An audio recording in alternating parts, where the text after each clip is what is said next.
Relative pronouns, the unseen connectors. Hello, language learners. Welcome back to our English Grammar Fundamentals series. Today, we're going to explore a fascinating topic that acts as a bridge in our sentences, providing them with more detail and depth. Yes, we're talking about relative pronouns. Relative pronouns might seem small, but they play a significant role in crafting complex sentences. Let's dive right in. To start with, let's clear up what relative pronouns are. Relative pronouns are words that introduce relative clauses, which are clauses that provide extra information about a noun. They connect the clause to the noun or pronoun that it's modifying.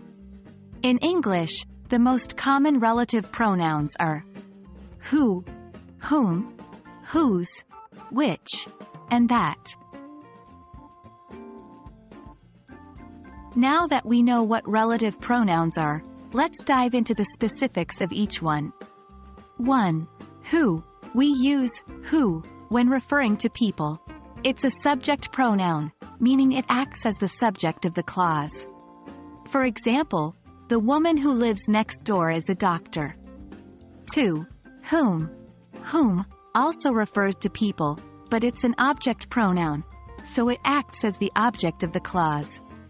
For instance, the man whom I saw yesterday was my teacher. 3. Whose.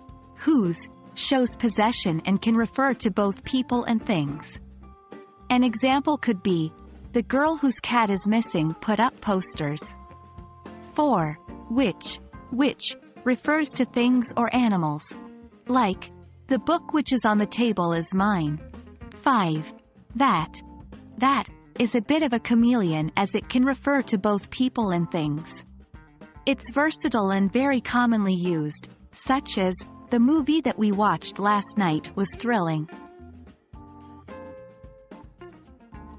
Apart from these, there are a few more relative pronouns like where, when, and why, but they are less commonly used. Remember, these are not used as often and may have specific cases of use. Where, used for referring to places. For example, the park where we played is being renovated. When, used for referring to times or dates. An instance would be, summer is the time when we go on vacation.